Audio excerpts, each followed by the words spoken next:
Hello and welcome to English Communication Skill Channel. My name is Muhammad Kamel Hakimi and today I would like to talk about the impact on Malaysia economy during movement control or the MCO implementing. Before we go further, I would like to clarify about three main structure in economic field that I will discuss in this video. First, I will talk about the change on gross domestic product GDP. Second, I will talk about direct investment abroad DIA and foreign direct investment FDI. And the last, change on labor force. So, we move to our first economic structure discussion. Based on data shown, quarter-on-quarter seasonally adjusted basis, GDP contract 2.0% from 2.7% in the preceding quarter. Based on gross record, the level of economic value in this quarter remained lower than the pre-pandemic level of fourth quarter 2019. Malaysia GDP increased 16.1% in the second quarter of 2021 after 4 consecutive quarters of contraction. However, the strong growth for this quarter was also attributed to the low base record in the second quarter of 2020. In terms of monthly GDP performance, April and May rose to 40.1% and 19.8% respectively.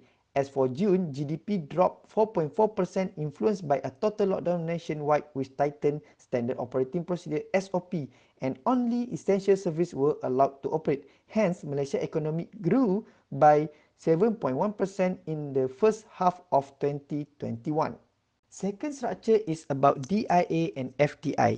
Malaysia International Investment Position (IPP) record higher net asset of 112.6 billion from 106.4 billion in the last quarter.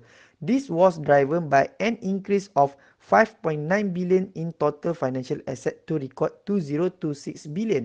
Meanwhile, total liabilities slightly decreased to 1913.3 billion from 1913.7 billion in the preceding quarter. DIA position registered a value of 537.7 billion. Financial activities remain as the main contributing sector while Singapore, Indonesia and the Cayman Islands were the top destination countries for DIA position. FDI position in Malaysia increased to 730.3 billion, mostly contributed by manufacturing sector and financial activities.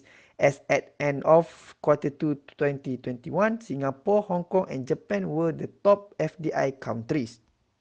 Next is about labour force. A challenging labour force situation was observed in June 2021 as the country continued to endeavour in flattening the surge of new Delhi COVID-19 cases.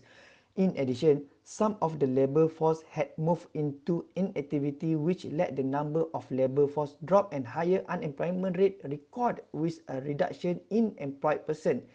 During the month, the number of labour force declined by 32.8 thousand person to 16.07 million person, and this was the first decrease of labour force record since April 2020 as the pandemic hit the country. Accordingly, lower labour force participation rate (LFPR) was registered at 68.3%. In June 2021, employed person dipped by 0.5% to record 15.3 million persons after registering a marginal increase in the previous month. The employment to population ratio, which indicate the ability of an economy to create employment, fell by 0.4 percentage point to 65%. So, we have talked about the impact of MCO to three main structure in Malaysia economy. Later, I will talk about the impact of MCO to Malaysia BSKL, Consumer Price Index CPI, and minimum salary in Malaysia on the next video. Thank you for watching and stay tuned.